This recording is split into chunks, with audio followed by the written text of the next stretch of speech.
For justice and peace and equality.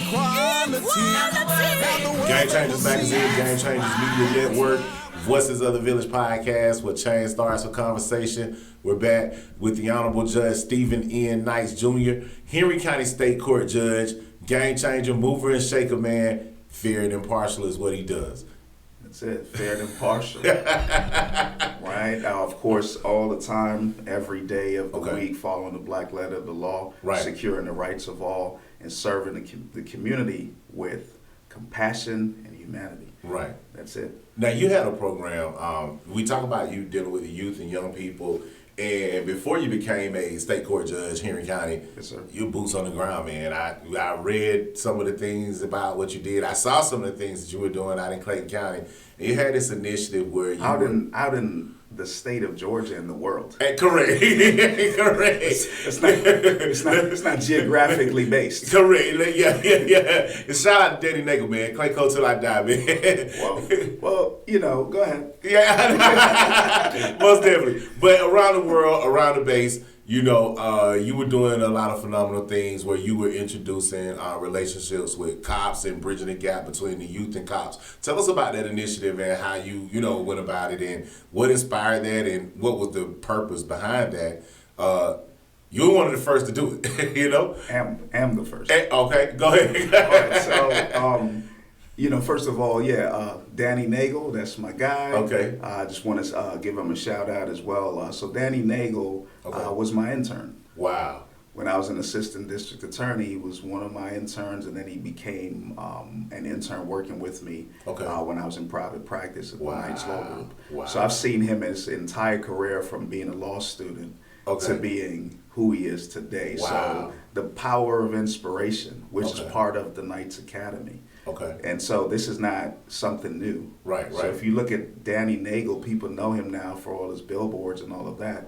I knew him from being a law student. Wow. Interning. Wow.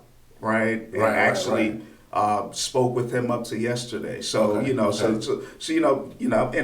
just giving an example of how this is not new. I'm not doing it to say, hey, look at me. Okay. This is what I've been doing for 21 years in the legal profession, but let's not count before I became a lawyer. Absolutely. Let's not discount that, I should say. Absolutely. So the program going back to another Danny Harrison, we had this program called the Justice Project. Okay. Where we basically put out articles and touched on different legal issues. So that was around the same time when I started the Interacting with the Police program. Okay. And that was around 2014, 13, 14, around that era. Okay. And the program was partnering with various libraries, the public library, so it's a free space. Okay. It was usually in the afternoon, so kids are out of school, they may go to the library, so it's no conflict, or on Saturdays. Okay. There's no conflict with schools. Sometimes I went into the schools with the law enforcement partners that I partner with. So I partner with police chiefs,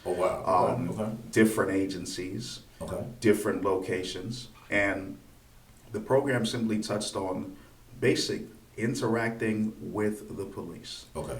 Right? That's before it became popular. Before everyone decided to let's sit down with a cop or, conversations with the police or those are things that, and I applauded because it caught on. And unfortunately it caught on after tragic events that made the media. Right. Okay. I was doing it when it wasn't popular to do. Wow. I was doing it because I was an auxiliary police officer with the New York Police Department, NYPD. I went to John Jay College of Criminal Justice.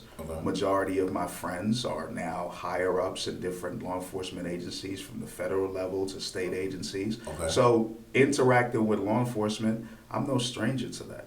And so many people look at it as a us versus them, and I'm not categorizing anyone. I'm literally saying that it's not an us versus them. Law enforcement is there. If someone gets in a situation, they'll call the police. Right. So how can you want the police to be there, but then it's a us versus them situation? So I was hearing that from a lot of folks in the community, being in the courtroom. And I said, hey, maybe learning what they do and actually speaking with them might make a difference in the viewpoint, because everything is perception. And so it was just something to educate the community, and it's focused primarily on young people, of course, their parents and whomever in the community. And then it started becoming popular because it's what is this interacting with the police that Judge Knights is doing? What are we doing here?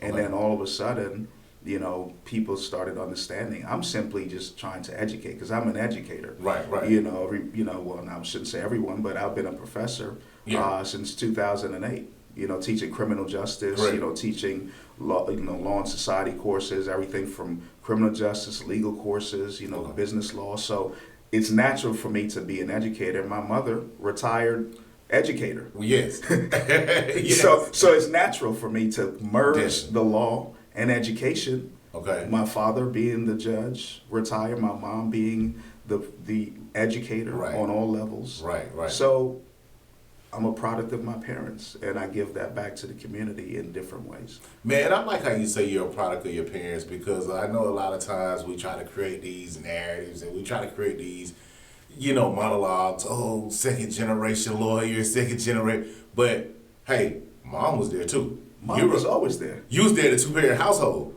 Yeah, mom is always there. Mom and dad are still there. Correct. Literally. Yeah, absolutely. So, you know, it doesn't matter what age. My parents are supportive of me. I'm supportive of them. And that's what family is. Family doesn't go away.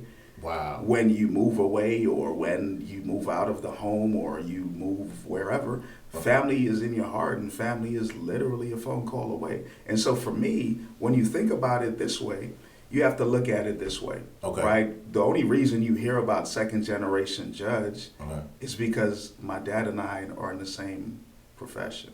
Wow. I have so many family members that we could talk about that are in the legal profession. Okay. So it makes sense. I'm a second generation judge, but I'm also an educator.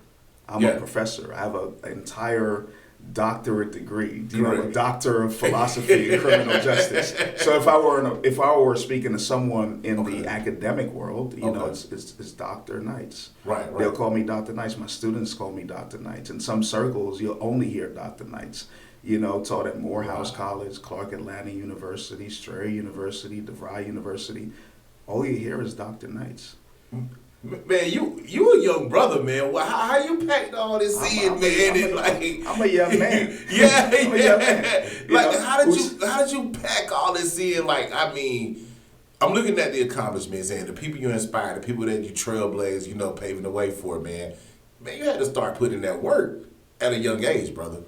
It goes back to what I talked about. Okay. You know, everyone is different. Right. Right? But, you know, who's around you, who's guiding you? And that, I just mentioned, we talked about my parents for a few minutes there. Absolutely. So, you know, I had good role models. Okay. And people around me, good support system. And of course, the dedication and the drive and the blessings from God that gave me, you know, this discipline to do what I do. Man. You know, I accelerated, you know, I don't want to recap my entire story. Folks can go ahead and read the 2024 Game Changers magazine or listen to the podcast or, you know, but listen, I graduated high school, I was 16. I graduated John Jay College of Criminal Justice, I was 19, right? And, you know, graduated law school, and I kept going. Wow. Man, y'all hear that, man? Educate the mind, elevate the spirit, eliminate the stereotype. Right here sitting in our podcast, the Honorable Judge, Dr. Stephen N. Knights Jr., man. Y'all don't forget the DR, man. Now, you're a writer, too. Yeah, of course. A lot of people really forget, you know, how crafty you are with the pen and, you know, some of the things that you put out. You were advocating, you know, some of the things I saw you advocating for, like, man, you was really writing out plans to change the community and give the community a different perspective in some of your thought processes and some of the things that you were putting down, man. Tell us the kind of the psychology behind all of that. Like, I'm an avid writer. I write all the time. I've been writing for my entire life. You know, I wrote poetry, published poetry. You know, when I was younger, we're not going to get into this now, but you know, I wrote. You know, had record deals for writing. Wow. You know, that's a whole different show. Oh man. You know, so I wrote everything from songs to poems to essays, you know, you name it, to books, you name it. So avid writers still continue to write, And I write on different levels, you know. And definitely for me, I've always, heard the things, quotes like, "Oh, the pen is mightier than the sword," or these different things. And so for me, writing is something that I do. Okay. It's a pastime that I do, and I just write down my thoughts, come back to it. Everything doesn't have to be finished in one day. And so there's always projects I'm working on. I collaborated, and it's called interdisciplinary. So, in terms of my, doctorate degree side of my career, what I did was I collaborated with another colleague, and she's an expert in her field, Charlotte Swinth, and we did a legal medical paper. Okay. And, just combined our specific disciplines and put that out there. And folks said, "Well, where'd you find time to do the research and this and these things?" Well, it's 24 hours in a day. We all have it. And so, we collaborated, we planned it out, we wrote it out. So that's just an example, just kind of, it's not only limited to legal. Because remember, I'm a student of criminology. Yeah, absolutely. Right? I'm a student of other areas of law, the civil law. So it can be varying topics. It can be legal related, but I always merge the legal related to my academic side when I'm writing. Okay. So I'm hearing you emphasize discipline, as a young person, discipline as a young person and guidance and who's guiding you. A lot of our young men, and I know you work with more than young men, they hear the term man of the house, right? And oftentimes it depends on who the man of the house is coming from. Is that coming from someone who look in a positive manner, or is that coming from someone saying, "Hey, I gotta do whatever it takes"? How valuable was it for you to hear you gotta be the man of the house growing up from the perspective that you heard it from? You understand? Well, first you're assuming that I heard that. Yeah. So for someone who's heard that, right? Okay. So for me, the things that were instilled in me may be different from the things that, you may be asking me to answer. Okay. So, that's a term I've heard. Okay. Right. In terms of people saying that, maybe it's popular on a television show, or maybe people say it in whatever aspects. But I've never actually sat down and talked to folks and they've said, growing up, I heard you have to be the man of the house. So where's that coming from? Well, I say that in a perspective because I know in mentoring, I know in some of the guys we mentor, who lack fathers or who lack, that particular, field. Okay. They may get pressure from an uncle, a cousin. I was one of those, like when my father passed, "Hey man, you got to be the man of the house," and then you hear some of the other young men that I know we work with, and both of us work in the community. Right. They may have heard you got to be the man of the house, but they heard it from their uncle who was a business owner or a judge or a lawyer or a doctor or something in that perspective. How important? What? Tell us about that interpretation and how that impacts a young person.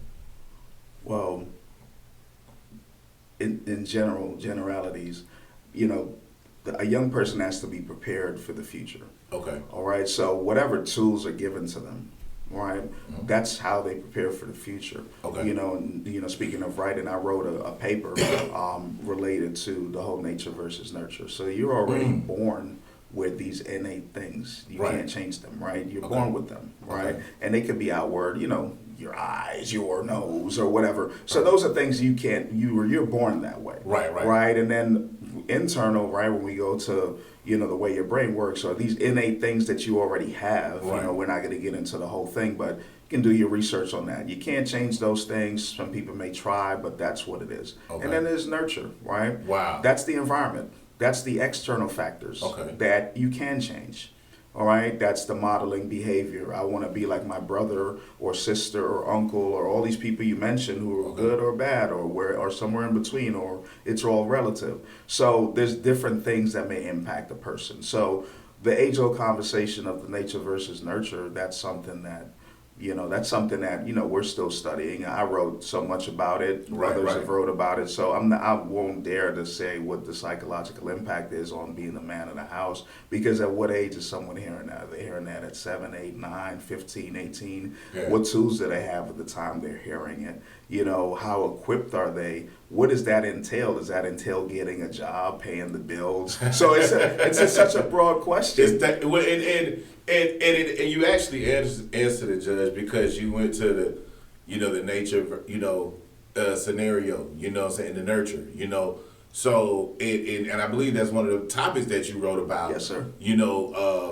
How you're being nurtured, what type of nature you're in, and leading behind that question. We gotta cut, because we gotta go to another commercial break. But the whole reason that I asked you that, because I want to get into the Knights Academy before you go. I know you got a lot going on, sir. And in building up Knights Academies, we're lighting the path for future leaders of tomorrow. Today, I'm sorry, So I want to get to that, and we want to make sure that we get to that and lead up into that. So you guys stay tuned. I got the Honorable Judge Stephen N. Knights Jr. That's Dr. Stephen N. Knights Jr. here in County State Court Judge, right here on Voices of the Village podcast, where change starts with conversation. You guys stay tuned. Justice and peace and equality.